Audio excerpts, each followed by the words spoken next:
Hi guys, so today I want to share another story with you. Today I want to talk about 90 Day Fiance. Deavan Clegg reveals the real reason she went to Korea to be with Jihoon. Now, this next story is somewhat strange, okay? It's kind of odd and I really don't know what to make of it. So let me tell you what happened and then I'll tell you what I think about it. Okay, so Deavan was on her Instagram Live, I believe it was on Tuesday, and this is what she said. I noticed the show never showed the reason why I moved. I was waiting for the tell-all, but they never showed it. A lot of people are wondering, Jihoon can realistically move to America at any time, but we decide to move to Korea so I could be a stay-at-home mom and raise the children. This wasn't an option in America until Jihoon can learn English. As well, I was in danger and America became an unsafe place for me due to a family member.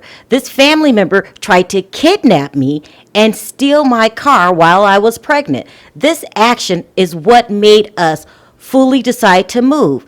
Then she goes on to say, my family member is a dangerous person, so I'll be in Korea for a long time because for some reason they keep letting her out of jail. Now, this family member that she's talking about, it's her Aunt Melissa.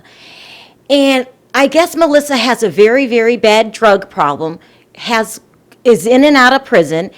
I guess Melissa tried to kidnap Deavan and sell her to a human trafficking ring, okay? So that's really wild, and I have something to say about that, but let me finish with the story. This Aunt Melissa also has a blog, okay, which I found to be very strange because I just haven't heard of many addicts having a blog. But she posted on her blog and she says, do you know that I take antidepressants and anti-anxiety medication? I do. I need to see a psychologist. I feel no shame in this. I need help to regulate my moods. I have clinical depression and severe anxiety and PTSD. But more than that, I'm a wife, a mother, and so many more things. Some days I struggle just to leave the house. I am not crazy. This is my life, and I'm fighting for it. Hashtag end the stigma. Now, human trafficking could be one or two things. It could be forced labor, or it could be the sex trade, or it could be both. And so my first thought was, why didn't she just call the police? Why did she have to move to Korea? And then it just dawned on me. I live in Vegas. I know exactly what she's talking about because I see it on the news every day. Vegas has a huge problem with sex trafficking. They actually kidnap women and force them into having sex with different men. But one sex trafficking story that I heard on the news really stuck with me because this girl had got kidnapped. She got lured to Vegas. She got kidnapped.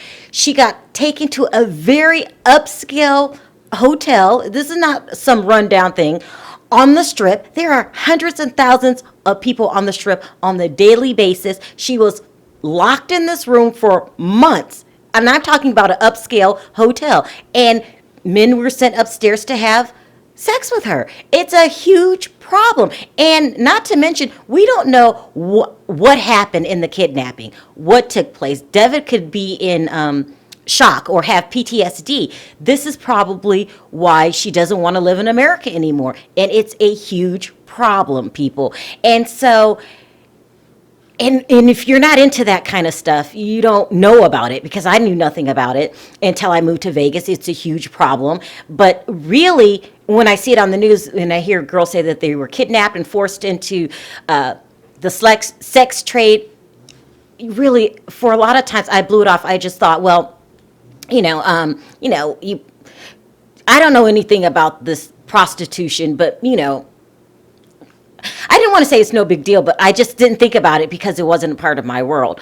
But it's a huge problem, people. It's a huge problem. However, unfortunately, it's not something that people think about on a daily basis unless it happened to you or, you know someone that it happened to. So when people saw Melissa's post, they start posting really supportive messages about her posting, saying, good for you for saying that you need help and talking about, depression and things like this. Well, this really, really infuriated Devan's mother, and her name is Alicia. And she said, everyone liking and hearting her comment should be ashamed. You are enabling an extremely dangerous woman.